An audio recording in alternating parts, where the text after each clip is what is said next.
Hi friends, എല്ലാവർക്കും പൊടീസ് വേൾഡിലേക്ക് സ്വാഗതം. ഇന്ന് പുട്ടുപൊടി ഉപയോഗിച്ചിട്ട് വളരെ എളുപ്പത്തിൽ തയ്യാറാക്കിയെടുക്കാൻ വേണ്ടിയിട്ട് പറ്റുന്ന നല്ല ടേസ്റ്റി ആയിട്ടുള്ള ഈവനിങ് സ്നാക്കിൻ്റെ റെസിപ്പി ആയിട്ടാണ് ഞാൻ വന്നിട്ടുള്ളത്. വീഡിയോ ഇഷ്ടമാവുകയാണെന്നുണ്ടെങ്കിൽ മറക്കാതെ ഒന്ന് ലൈക്കും കൂടി ചെയ്തേക്കണേ. അപ്പം നമുക്കിതെങ്ങനെ തയ്യാറാക്കുന്നതെന്ന് ഒന്ന് നോക്കിയിട്ട് വരാം. സ്നാക്ക് തയ്യാറാക്കി എടുക്കുന്നതിനായിട്ട് ഞാനിവിടെ പുട്ടുപൊടിയാണ് എടുത്തിട്ടുള്ളത്. 1 കപ്പ് അളവിൽ എടുത്തിട്ടുണ്ട്. അടുത്തതായിട്ട് നമുക്കിതിലേക്ക് ആവശ്യമായിട്ടുള്ള ശർക്കരയൊന്ന് ഉരുക്കിയിട്ടെടുക്കാം. അതിനായിട്ടൊരു സോസ് പാനിലേക്ക് 1/4 കപ്പ് അളവിൽ ശർക്കര ഞാൻ ചേർത്ത് കൊടുക്കുന്നുണ്ട്. പൊടിച്ച ശർക്കരയാണ് എടുത്തിട്ടുള്ളത്. ഇനി നമുക്കിതിലേക്ക് ഒരു 2 കപ്പ് അളവിൽ വെള്ളവും കൂടി ഒന്ന് ഒഴിച്ചു കൊടുക്കാം. എന്നിട്ട് ഇതൊന്ന് ഉരുക്കിയിട്ടെടുക്കാം. ഈ ഒരു ശർക്കര പാനി ഉപയോഗിച്ചിട്ടാണ് നമ്മൾ ഈ ഒരു പുട്ടുപൊടി ഒന്ന് കുഴച്ചിട്ടെടുക്കാൻ വേണ്ടിയിട്ട് പോകുന്നത്. അതുകൊണ്ടാണ് ഇത്രയും വെള്ളം ചേർത്ത് കൊടുക്കുന്നത് കേട്ടോ. ഇത്രയും വെള്ളമൊക്കെ ആവശ്യമായിട്ട് വരും ആ പുട്ടുപൊടി ഒന്ന് കുഴച്ചിട്ടെടുക്കാൻ വേണ്ടിയിട്ട്. പുട്ടുപൊടി ആയതുകൊണ്ട് തന്നെ പെട്ടെന്ന് വെള്ളം അബ്സോർബ് ചെയ്യും. അപ്പം നമ്മുടെ കയ്യിലിരിക്കുന്ന പുട്ടുപൊടിക്ക് അനുസരിച്ചിട്ട് വേണം ഇതിലേക്ക് വെള്ളം ചേർത്ത് കൊടുക്കാൻ. വേറെ വെള്ളമൊന്നും നമ്മൾ ഉപയോഗിക്കുന്നില്ല. ഈ ഒരു ശർക്കരപ്പാനി ഉപയോഗിച്ചിട്ടാണ് ഒന്ന് കുഴച്ചിട്ടെടുക്കുന്നത് കേട്ടോ. ചെറിയ തരിയുള്ള പുട്ടുപൊടിയൊക്കെയാണ് എടുക്കുന്നതെന്നുണ്ടെങ്കിൽ ഇത്രയും വെള്ളം ആവശ്യമായിട്ട് വരത്തില്ല. അപ്പോൾ ആ ശർക്കരപ്പാനിയൊക്കെ നന്നായിട്ട് തിളച്ച് വന്നിട്ടുണ്ട്. ഇനി നമുക്കിതൊന്ന് അരിച്ചെടുത്ത് മാറ്റി വെക്കാം. അടുത്തതായിട്ട് ഒരു പരന്ന പാത്രത്തിലേക്ക് നമ്മൾ എടുത്തു വെച്ചിട്ടുള്ള പുട്ടുപൊടി അങ്ങ് ഇട്ട് കൊടുക്കാം. ശേഷം ഇതിലേക്ക് 1 കപ്പ് അളവിൽ ചിരകിയ തേങ്ങ കൂടി ചേർത്ത് കൊടുക്കാം. അതുപോലെ തന്നെ ഒരു 1/4 കപ്പ് അളവിൽ മൈദ കൂടി ചേർത്ത് കൊടുക്കുക കേട്ടോ. നമ്മൾ എടുക്കുന്ന പുട്ടുപൊടിക്ക് അനുസരിച്ചിട്ട് ഈ മൈദയുടെ അളവ് കൂടുകയോ കുറയുകയോ ചെയ്യുക കേട്ടോ. അതായത് ഈ പുട്ടുപൊടിക്ക് കുറച്ച് പശപശപ്പുള്ള പൊടിയാണെന്നുണ്ടെങ്കിൽ മൈദ കുറച്ച് മതിയായിരിക്കും. ഒട്ടും തന്നെ പശപശപ്പില്ല. നമുക്കിത് നന്നായിട്ട് കുഴച്ചെടുക്കാൻ പറ്റുന്നില്ല എന്നുണ്ടെങ്കിൽ മൈദ കുറച്ചുകൂടി വേണ്ടതായിട്ട് വരും കേട്ടോ. പിന്നീട് നമുക്കിതിലേക്ക് മധുരം ഒന്ന് ബാലൻസ് ചെയ്യാൻ വേണ്ടിയിട്ട് ഒരു നുള്ളളവിൽ ഉപ്പ് കൂടി ചേർത്ത് കൊടുക്കാം. ശേഷം ഞാൻ ഇതിലേക്ക് ഒരു 1/2 ടീസ്പൂൺ അളവിൽ എള്ളും 1/2 ടീസ്പൂൺ ചെറിയ ജീരകവും 1/4 ടീസ്പൂൺ വലിയ ജീരകവും കൂടി ഒന്ന് ചൂടാക്കിയിട്ട് ചതച്ചെടുത്തിട്ടുള്ളതാണ്. അത് ചേർത്ത് കൊടുക്കുക കേട്ടോ.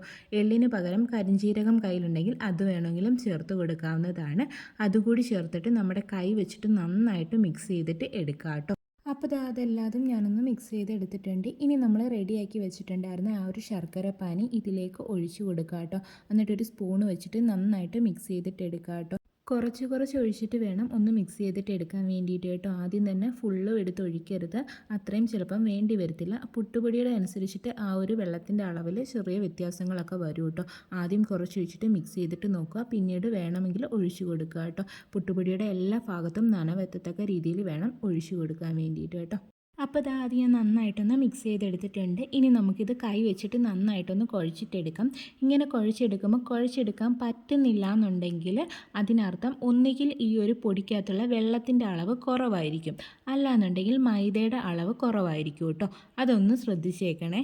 അപ്പോൾ ഞാനിവിടെ നന്നായിട്ട് കുഴച്ചെടുത്തിട്ടുണ്ട്. ഞാനിവിടെ 2 കപ്പ് ശർക്കര പാനിയാണ് എടുത്തതെങ്കിലും എനിക്കൊരു 1/4 കപ്പ് അളവിലാണ് വേണ്ടി വന്നത്. 1/4 കപ്പ് അധികം വന്നു കേട്ടോ. അപ്പോൾ ആദ്യം തന്നെ ഒരുപാട് എടുത്തൊഴിക്കരുത്. കുറച്ച് ഒഴിച്ചിട്ട് വേണം ഒന്ന് കുഴച്ചിട്ടെടുക്കാൻ വേണ്ടിയിട്ട്. അപ്പോൾ ഞാനിതവിടെ കുഴച്ചെടുത്തിട്ടുണ്ട്. ഇനി നമുക്കിതൊന്ന് ഷേപ്പ് ആക്കിയിട്ട് എടുക്കാം. ആദ്യം കുറച്ചെടുക്കാം. നിങ്ങൾക്ക് ഇഷ്ടമുള്ള ഷേപ്പ് വേണമെങ്കിൽ ആക്കാം കേട്ടോ. ഞാൻ ഇങ്ങനെ ഒരു ഉരുള കണക്കാക്കിയിട്ട് നമ്മുടെ ഒരു കൈ ഉണ്ടല്ലോ, തള്ളവിരൽ ജസ്റ്റ് ഒന്ന് പ്രസ് ചെയ്ത് കൊടുക്കുന്നു. ഈ ഒരു ഷേപ്പിലാണ് ആക്കിയിട്ട് എടുക്കുന്നത്. അപ്പോൾ ബാക്കിയുള്ളതെല്ലാം ഞാൻ ഇതേ കണക്കിന് റെഡിയാക്കിയിട്ട് എടുക്കട്ടെ. അപ്പോൾ അതെല്ലാതും ഞാനൊന്ന് റെഡിയാക്കിയിട്ട് എടുത്തിട്ടുണ്ട്. ഇനി നമുക്കിതൊന്ന് ഫ്രൈ ചെയ്തിട്ട് എടുക്കാം. അതിനായിട്ടൊരു കടായിൽ കുറച്ച് ഓയിലൊന്ന് ചൂടാകാൻ വേണ്ടിയിട്ട് വെച്ചിട്ടുണ്ടായിരുന്നു. ഇത് മുങ്ങിക്കിടക്കത്തക്ക രീതിയിൽ വേണം ഓയിൽ എടുക്കാൻ വേണ്ടിയിട്ട്.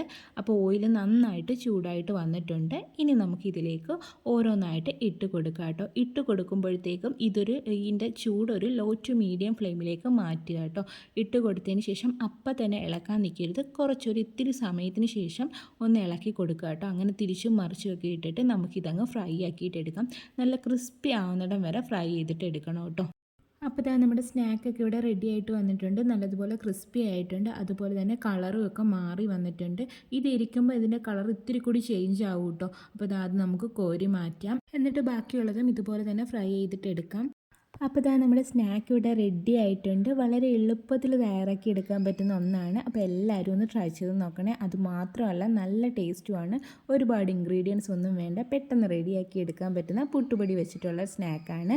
അപ്പോൾ ഇത് ഞാൻ മുറിച്ചിട്ടും കൂടി കാണിക്കുന്നുണ്ട്. പുറമേ ക്രിസ്പി ആയിട്ടാണ് ഇരിക്കുന്നത്, എന്നാൽ അകമേ ഇത്തിരി സോഫ്റ്റ് ആയിട്ടുമാണ് ഇരിക്കുന്നത്. ഇത് നമ്മൾ എയർ ടൈറ്റ് ആയിട്ടുള്ള ഒരു കണ്ടെയ്നറിലൊക്കെ സൂക്ഷിക്കുകയാണെന്നുണ്ടെങ്കിൽ ഒരാഴ്ച വരെയൊക്കെ നമുക്കിത് കേടുകൂടാതെ സൂക്ഷിക്കാൻ വേണ്ടിയിട്ട് പറ്റും കേട്ടോ. അപ്പോൾ എല്ലാവരും ട്രൈ ചെയ്ത് നോക്കുക. നോക്കുക. വീഡിയോ ഇഷ്ടമാവുകയാണെന്നുണ്ടെങ്കിൽ പ്ലീസ് ഒന്ന് ലൈക്കും കൂടി ചെയ്തേക്കണേ. അതുപോലെ തന്നെ ആദ്യമായിട്ട് ചാനൽ കാണുന്ന കൂട്ടുകാരൊക്കെ ഉണ്ടെങ്കിൽ ഒന്ന് സബ്സ്ക്രൈബ് ചെയ്ത് സപ്പോർട്ടും കൂടി ചെയ്യണേ.